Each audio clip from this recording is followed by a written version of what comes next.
Now, there are sweeteners that do have some nutrition. This new article in the Journal of the American Dietetic Association measured the antioxidant content of a whole list. Which is healthier?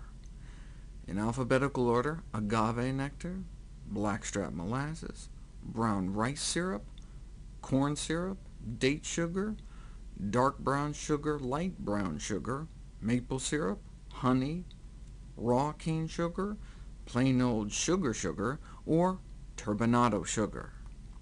Here's the graph. Two actually have some significant nutrition, but the rest are pretty much a wash.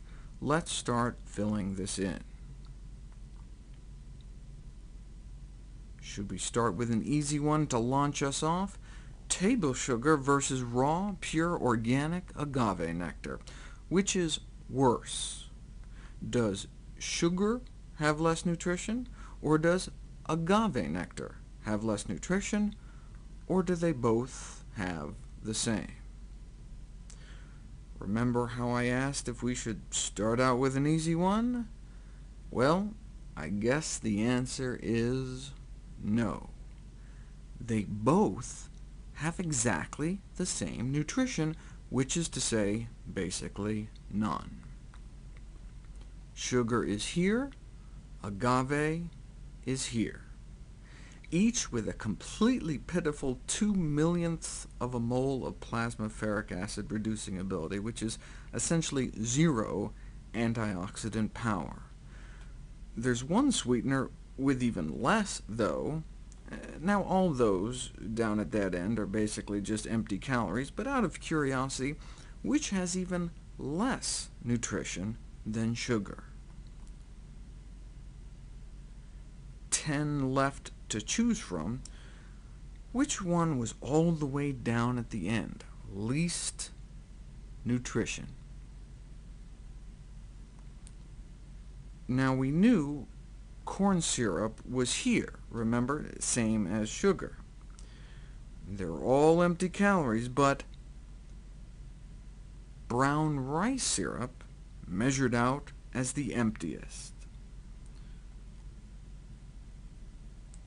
Which is worse, honey or maple syrup, or the same? Well, they can't be the same, right? I mean, there aren't two bars left the same size. Both still sugar, but honey beats out maple syrup. In fact, all these are basically just sugar, whether dark, light, raw, or turbinado. There are only two health-promoting sweeteners, only two sweeteners that are actually good for you: molasses and date sugar. They're both good, but out of curiosity, which one falls to second place? Do you think molasses is less healthy than date sugar, or does date sugar fall to second place? The healthiest sweetener on the planet is date sugar. Date sugar is not really sugar, it's just whole dried dates pulverized into powder. As the only whole food up there, no wonder it's number one. It's the only thing I ever use in baking. Because it's a whole plant food, it has fiber, though, so there is a thickening effect, which is great for smoothies or hot chocolate. But what if you want to sweeten your tea or coffee? You don't exactly want thick tea. Now, you could add sugar, but then you're adding empty calories, and if you drink as much tea as you really should, that can add up.